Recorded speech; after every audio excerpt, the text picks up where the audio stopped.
നാം അധിവസിക്കുന്ന ഈ പ്രപഞ്ചം ഇത് യഥാർത്ഥത്തിൽ അത്ഭുതങ്ങളുടെ ഒരു കലവറയാണ്. പഠിക്കുന്തോറും കൂടുതൽ പഠിക്കാൻ ആഗ്രഹിക്കുന്ന, സഞ്ചരിക്കുന്തോറും കൂടുതൽ സഞ്ചരിക്കാൻ താല്പര്യം ജനിക്കുന്ന, മനുഷ്യന്റെ മനസ്സിനെ കൃത്യമായി അറ്റാച്ച് ചെയ്യുന്ന ഒരു പ്രകൃതി വൈഭവം പ്രപഞ്ചത്തിന്റെ സൃഷ്ടി ഘടനയിലുടനീളം അല്ലാഹു തആല സന്നിവേശിപ്പിച്ചിരിക്കുന്നു എന്നതാണ് യാഥാർത്ഥ്യം. എന്തിനാണ് അല്ലാഹു തആല അല്ലാഹുവിന്റെ അടയാളങ്ങളെ, അനന്തമായ റബ്ബിന്റെ രഹസ്യങ്ങളെ പ്രപഞ്ചത്തിന്റെ സൃഷ്ടി ഘടനയുടെ വിവിധ ഇടങ്ങളിൽ അടയാളപ്പെടുത്തിയത്, സ്ഥാപിച്ചത് എന്തിനാണ് എന്നത് വലിയൊരു ചിന്തയാണ്. അതിന്റെ ഉത്തരം നാഥനിലേക്ക് അടുപ്പിക്കാൻ, പ്രപഞ്ചത്തിന്റെ ലോകത്തിന്റെ പരമാധികാരി ആരാണ് എന്ന് മനുഷ്യവർഗം തിരിച്ചറിയാൻ, അങ്ങനെ ലോകത്തിന്റെ ആരാധ്യൻ അല്ലാഹു മാത്രമാണ് എന്ന ഏകദൈവത്വത്തിന്റെ തൗഹീദിന്റെ ഉന്നതമായ ആദർശങ്ങളെ, സിദ്ധാന്തങ്ങളെ, ആരാധനകളെ, ജീവിത രീതികളെ മനുഷ്യന്റെ ഹൃദയാന്തരങ്ങളിൽ സ്ഥാപിച്ചെടുക്കാൻ അനന്തപൂർവമായ അത്ഭുതങ്ങളെ പ്രപഞ്ചത്തിലാകമാനം സമാഹരിച്ചിരിക്കുന്നു, സന്നിവേശിപ്പിച്ചിരിക്കുന്നു അതിന്റെ അധികാരിയായ അല്ലാഹു സുബ്ഹാനഹു വ തആല. പരിശുദ്ധമായ ഖുർആൻ സൂറത്ത് ആല ഇംറാൻ 190-191 വചനങ്ങൾ പ്രകൃതിയെ കുറിച്ച് പഠിപ്പിക്കാൻ അല്ലാഹു തആല പ്രേരിപ്പിക്കുകയാണ്. അല്ലാഹു സുബ്ഹാനഹു വ തആല പറയുന്നുണ്ട്, ഇന്ന ഫീ ഖൽഖിസ് സമാവാതി വൽ അർദ് വഖ്തിലാഫിൽ ലൈലി വൻ നഹാർ. പ്രപഞ്ചത്തിന്റെ വിസ്മയത്തെ പരിചയപ്പെടുത്തുകയാണ് അല്ലാഹ്. സൃഷ്ടിപ്പിന്റെ രഹസ്യങ്ങളെ ലോകത്തോട് പറയുകയാണ് പ്രപഞ്ചത്തിന്റെ നാഥൻ. ഇന്ന ഫീ ഖൽഖിസ് സമാവാതി വൽ അർദ് വഖ്തിലാഫിൽ ലൈലി വൻ നഹാർ. ആകാശഭൂമികളുടെ സൃഷ്ടിപ്പിലുണ്ട്. രാവ് പകലുകൾ നിർഭാതം ഇങ്ങനെ മാറി മാറി വരുന്നതിലുണ്ട്. ലആയാതിൻ ലിഉലിൽ അൽബാബ്. ദിശണാശാലികളായ ചിന്തകരായ ആളുകൾക്ക് അനേകം ദൃഷ്ടാന്തങ്ങളുണ്ട് എന്ന് അസന്നിഗ്ധമായി പ്രഖ്യാപിക്കുന്ന വിശുദ്ധമായ ഖുർആൻ.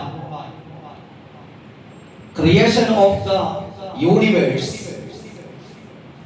പ്രപഞ്ചത്തിന്റെ സൃഷ്ടിപ്പിന്റെ രഹസ്യങ്ങളെ, അതിന്റെ ഇൻസ്പിരിംഗ് ബ്യൂട്ടിയെ കൃത്യമായി ഈ വചനങ്ങളിലൂടെ നിർവചിക്കുകയാണ് അല്ലാഹു തആല.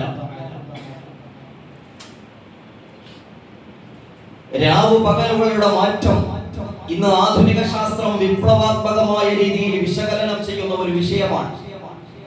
എത്രയോ കാലങ്ങൾക്ക് മുമ്പ് ഖുർആൻ ഈ വിഷയത്തിന്റെ ഇൻസ്പിരിംഗ് ബ്യൂട്ടിയെ ലോകത്തിന് മുമ്പിൽ പരിചയപ്പെടുത്തിയിട്ടുണ്ട്. ഒരു വിളക്കിന് മുന്നിൽ ഒരു പന്ത് തിരിയുന്നത് പോലെ, വിളക്ക് എന്ന് പറയുന്നത് പ്രകാശം പരത്തുന്ന സൂര്യനാണ്, പന്ത് ഭൂമിയാണ്. വെളിച്ചം പതിക്കുന്ന ഭാഗം പകലായി മാറുകയും വെളിച്ചം പതിക്കാത്ത ഭാഗം ഇരുളായി മാറുകയും രാത്രിയായി മാറുകയും ചെയ്യുന്ന ഒരു ഉന്നതമായ പ്രതിഭാസത്തെ വിശുദ്ധ ഖുർആൻ സൂചിപ്പിക്കുകയാണ്. വഖ്തിലാഫിൽ ലൈലി വൻ നഹാരി, രാവ് പകലുകളുടെ മാറ്റം എന്ന് പറഞ്ഞുകൊണ്ട് സ്വന്തം അച്ചുതണ്ടിൽ ഭൂമി സൂര്യനെ ചുറ്റിക്കൊണ്ടേയിരിക്കുകയാണ്. 23 മണിക്കൂർ 56 മിനിറ്റ് 4 സെക്കൻഡുകൾ കൊണ്ട് മണിക്കൂറിൽ 1670 കിലോമീറ്റർ വേഗതയിൽ പൂർണ്ണമായി സൂര്യനെ ചുറ്റി ഭൂമി സഞ്ചരിക്കുമ്പോൾ അത്ഭുതത്തോടെ നാം വീക്ഷിക്കുന്ന, നാം ജീവിക്കുന്ന ഒരു ദിവസത്തിന്റെ പൂർണ്ണത ലോക സമൂഹത്തിന് അവിടെ സാധ്യമാവുകയാണ്. അതുകൊണ്ടാണ് ഖുർആൻ പലയിടങ്ങളിലും പറഞ്ഞത് ലആയാതിൻ ലിഉലിൽ അൽബാബ്. പകല് കാണുമ്പോൾ, രാത്രിയെ കാണുമ്പോൾ, അതിന്റെ മാറ്റങ്ങൾ കാണുമ്പോൾ അതിൽ തന്നെ ചിന്തിക്കുന്ന ആളുകൾക്ക് ദൈവികമായ വെളിപാടുകളുടെ ദൃഷ്ടാന്തങ്ങളുടെ അടയാളപ്പെടുത്തലുകളെ കാണാം എന്ന് വിശുദ്ധമായ ഖുർആനിലൂടെ അല്ലാഹു സുബ്ഹാനഹു വ തആല നമ്മെ പഠിപ്പിക്കുകയാണ്.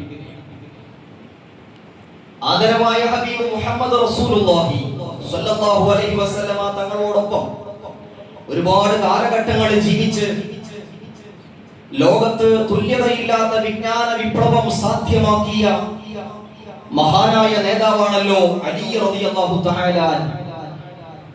അദ്ദേഹം ഒരിക്കൽ പറയുന്നുണ്ട്, തഫക്കറു സഅത്തിൻ ഖൈറു മിൻ ഖിയാമി ലൈല.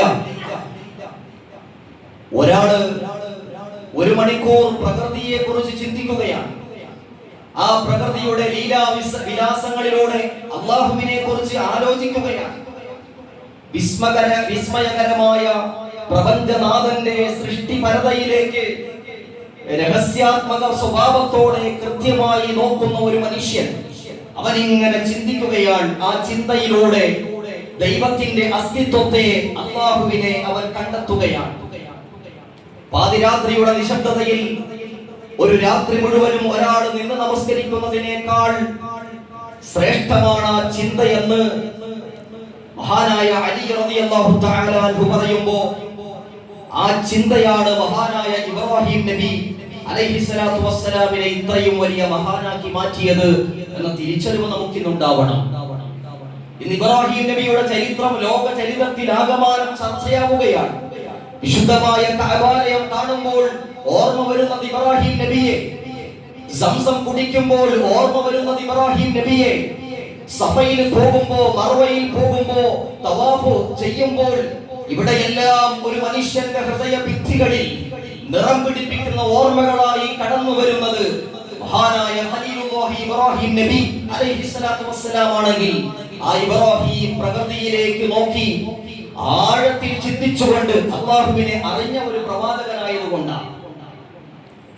സമാനതകളില്ലാത്ത വിജ്ഞാന വിപ്ലവത്തിന്റെ ഇന്നിന്റെ ലോകത്ത് എന്റെ പ്രിയമുള്ളവരെ, അത്തരം ചിന്തകൾ, യുക്തിവാദവും നിരീശ്വരവാദവും ദൈവനിഷേധവും ബഹുദൈവ ആരാധനകളും ഒക്കെ ലോക സമൂഹത്തിന് മുമ്പിൽ ശക്തി പ്രാപിക്കുന്ന ഒരു കാലഘട്ടത്തിൽ പ്രപഞ്ചത്തിന്റെ ഘടനാത്മകമായ സൗന്ദര്യത്തിലേക്ക് നോക്കി തൗഹീദി വിപ്ലവത്തെ ലോകത്ത് സ്ഥാപിക്കാൻ സാധ്യമായ പ്രവർത്തനങ്ങളൊക്കെ നടത്തി ഉത്കൃഷ്ടമായ വിജയം നേടിയ മഹാനുഭാവനായ ഖലീലുല്ലാഹി ഇബ്രാഹിം നബി അലൈഹിസ്സലാത്തു വസ്സലാമിന്റെ ധീരമായ ജീവിതത്തിലേക്ക്, ആത്മീയ സരണിയിലേക്ക് കടന്നു പോകാൻ നമുക്ക് കഴിയുമ്പോഴാണ് വിജയിക്കാൻ നമുക്ക് കഴിയുക.